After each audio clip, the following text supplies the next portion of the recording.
Gal pradėti iš tikrųjų reikėtų nuo to dalyko, kuris yra svarbiausias vestuvių metu, tai yra jaunikio kostiumas. Ir keletas, iš tikrųjų, kokias 3-4 valandas turbūt būtų galima pasakoti apie tai, kaip derinti, ką nederinti, kas tinka, kas netinka ir visa kita, tačiau aš bandžiau sudėti tokius esminius momentus. Tai pradedam nuo esminių momentų.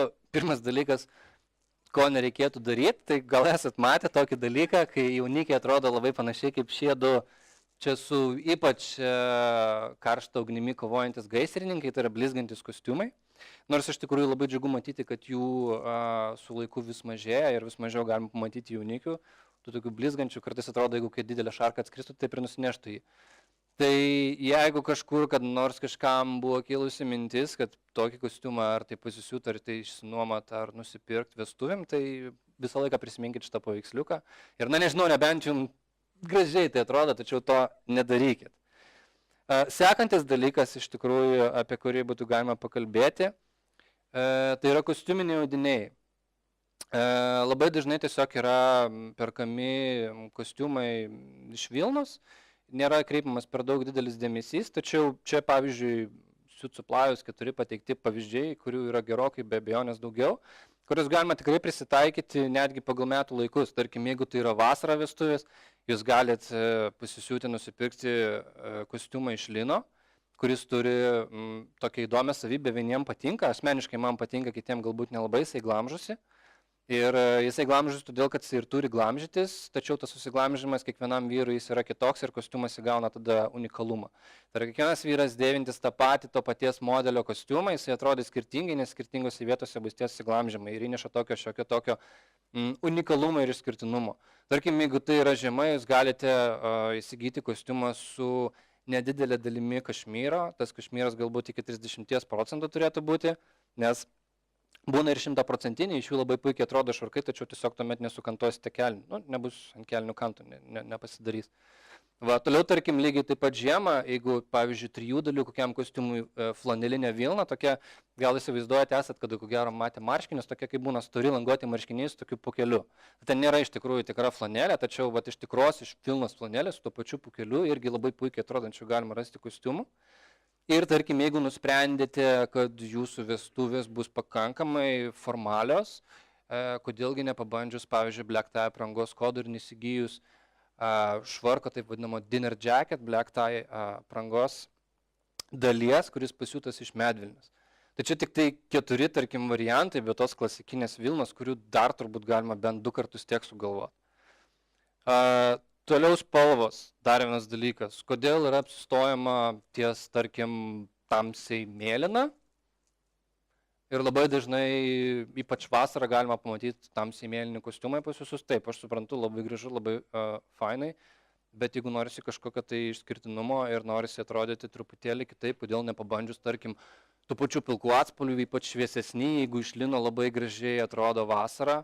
Rudenį, pavyzdžiui, ir žiemą, kodėl nepabandyti kažką tai tokio 3 dalių rudo su raštu, storesnio 3 dalių, irgi iš tikrųjų pasirinkimas labai didelis.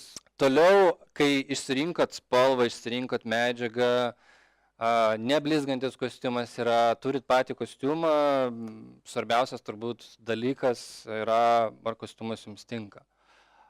Jeigu kalbėti apie visus niuansus nuo viršaus iki apačios, kaip kas turi būti, ko gero sugaiščiau dar 1 valandą ir būtų dar gerokai ilgesnė paskaita.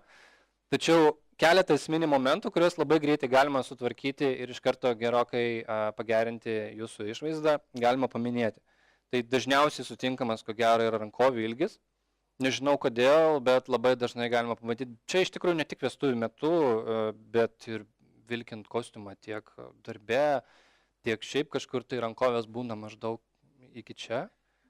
Aš nežinau čia, ar kad nusivalyt kažką tai mišrainę pavalgius, ar kažkas tai nežinau, kodėl būna. Tačiau rankovės turėtų būti tokio ilgio, kad marškiniai būtų išlindę nuo 1 iki 2 cm. Aišku, po to galima įvairiai varijuoti, vieni trumpinasi dar labiau, kiti galbūt pasidaro šiek tiek klasikinį variantą tokį, kad būtų mažiau išlindę, bet nepamirškit, kad marškiniai turi būti išlindę. Kitas dalykas yra, kaip orientuotis, tai tarkim pačių marškinių rankovė turėtų būti ten, kur pasibaigia jūsų, ar prasideda, kaip čia pasakyti galima, nykščio sąnarys. Ir tada tinkamai 1-2 cm švarko rankovės. Geras dalykas matuojantis švarką yra jį apsivilkti ir tiesiog pasivaikščioti, taip su tom rankovėm truputėlį pasimakaluot, kad pasižiūrėt, kaip jos atrodo, kai normaliai yra vaikštoma su švarku. Nes tiesiog apsivilkus ir pasidarius va taip, jos gali atrodyti gražiai.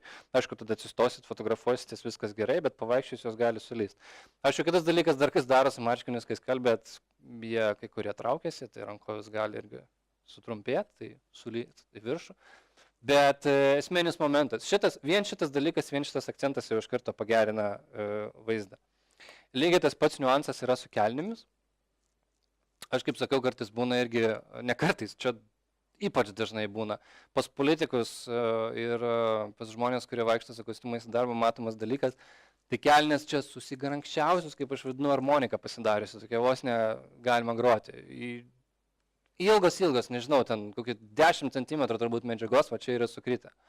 Tai tarkim šitas variantas, kur čia mano kojas, čia beje mano batai yra, tai tas variantas, kuris tarkim asmeniškai man labiausiai patinka, tai tiesiog kelnės krinta taip, kad nėra jokio lūžio. Visiškai tiesiai beveik čia minimalus lūžis yra. Tai yra tas kantas, kuris matosi, jis yra tvarkingai gražiai krendantis.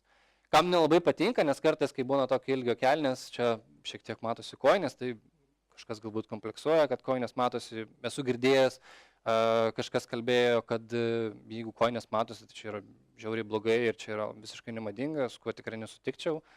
Ir ypač vasarą galima dar trumpesnės kelnės mūvėti, kur kojinės gali būti tada, tarkim, kažkokios raštuotos, margos ir kodėl jų neparodžius.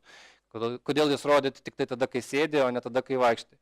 Tai irgi, abudu dalykai, tiek rankovės, rankovės dingo. Tiek rankovės, nors kartais, aišku, jeigu čia būna sagutės, gal ir sunkiau patrumpinamos, bet dažniausiai būna pakankamai vietos jas patrumpinti. Kelnės iš visiškai jokių problemų nėra patrumpinti. Padaryti tą gali bet kas. Kiekvienoj kostiumus pardavinėjančių parduotuviai bus žmonės, kurie jums tai padarys, o bendro vaizdo tikrai pridės. Kitas dalykas, ką labai dažnai pamiršta ir dažniausiai iš vis apskritai nekreipia dėmesio, tai yra marškiniai ir būtent šita marškinių vieta, kuri susikiša į kelnes. Tai iš savo patirties galiu pasakyti, kad jeigu žmogus, vyras, nėra su kokio 5 mėnesio nėštumo pilvu, tai marškinių pakankamai liemenuotų, kad susikišus, va čia nepasidarytų taip vadinamas keksiukas, kur čia būna įsikišę pilna daug marškinių, faktiškai nelabai yra. Tai viskas gerai, jeigu esi apsivilkęs švarką ir vaikštai su švarku, to viso dalyko nesimato, bet jeigu bus vasara ir bus karšta, švarką nusivilksi, tai čia viskas pupsos išlindę. Tai nepatingėkit, nueikit pas siuvėją, pas drabužių tvarkytoją, paprašykit, kad juos įliemenuotų. Paslauga yra labai pigi, kainuoja ten, nežinau, 5, gal ten 10 eurų, nežinau, žiūrint, kur eisit. Vaizdo prideda irgi tikrai labai daug, ypač tada, kai nusimsi švarką. Ir šitoj vietoj, kaip tiesiog net yra pavadinimas, muffin top angliškai vadinasi, kaip keksiuką kokį kofeinį įsivaizduoja, tas viršus, kur būna, nu tai čia maždaug va taip pat ir būna. Galbūt detalė, bet labai greitai pataisoma ir tas pataisimas prideda stiliaus tikrai ženkliai. Keliaujam žemiau iki batų, kiek pastebėjau, irgi labai mažas skiriamas yra dėmesys. Nes dažniausiai būna, kad kostiumai išsinuomavom arba nusipirkom, super, jeigu pasisiūvom, o batus, tai čia brangusis, ką tu čia turi, va, ten tie juodi, kur ten buvai, nežinau, užsidėjęs kažkada senai, arba tiesiog tie patys, kurie ne kiekvieną dieną į darbą, ir opa. Tada gaunasi, kad taip pat kostiumas, tarkim, tvarkingai, gražiai, ten marškiniai, kaklaraištis, pasižiūri tada į batus ir batai tokie nuspardyti, nevalyti, tokie kažkokie susipriešinę visiškai du stiliai yra. Tai nepatingėkit ir įsigykit batus, nes nuomat nelabai batus, man atrodo, kad kas nuomoja, kiek žinau. Su spalvom iš tikrųjų yra labai įdomi situacija Lietuvoje, nes parduotuvės yra prikištos juodų batų. Ir dažniausiai mieste, jeigu išeis ir pasižiūrėsi į vyrus vaikštančius, jie visi beveik avės juodus batus, o kuomet yra vestuvės, jie visi įsigyti bando rudus.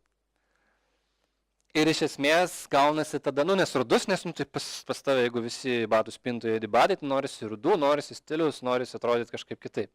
Kaip ir viskas logiška, viskas labai tvarkingai, tačiau jeigu žiūrėti iš grinai tradicijų pusės, iš formalumo pusės, iš tiesų juodi labiau turbūt tiktų vestuvėms, nes vestuvės iš tiesų yra to tradicinių klasikinių atveju pakankamai formalus renginys.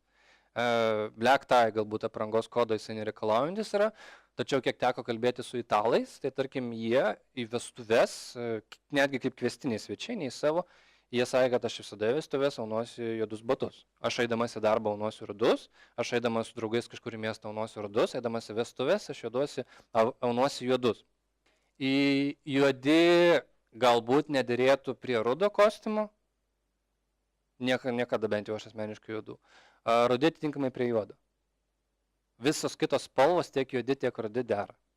Tarkim, gali būti, dažnai vestuvės turi kažkokią tai spalvinę, pavyzdžiui, tematiką. Žaliosios vestuvės, mėlynosios vestuvės, dar kažkas. Tai juodosios, rudusios galbūt nelabai. Tačiau kaip akcentas, batai kaip akcentas spalva galbūt dėrėtų, sakykime, prie, tarkim, žalio kokio kostiumo. Žaliai kažkoks tai mėlynas. Tai pagal tai galima rinktis. Kitas dalykas. Petnešos ir diržas. Va, tai pirmas dalykas, kurį reikėtų turbūt iš karto pasakyti, niekada būti kartu. Tai yra vienas ir kitas aksesuaras, yra skirtas prilaikyti kelnes, anksčiau būdavo skirtas prilaikyti kelnes, kadangi žmonės neturėdavo tiek pinigų, kad galėtų pasiūti kelnes, kurios jam tinka. Aišku, viskas prasidėjo nuo petnešų, petnešus anksčiau atsirado diržas. Dabar kostiumų yra daug, kostiumai yra siūlomi ne tik pagal užsakymą, jų galima įsigyti parduotuvėje, tai iš tikrųjų būtų labai gerai, kad kelnes jum nekristų ir be diržo ar be petnešų. Momentas turėtų būti toksai. Paprasta labai taisyklė būtų ta, kad jeigu jūsų kelnes turi kilpas, tai geriau būtų įsiverti diržą.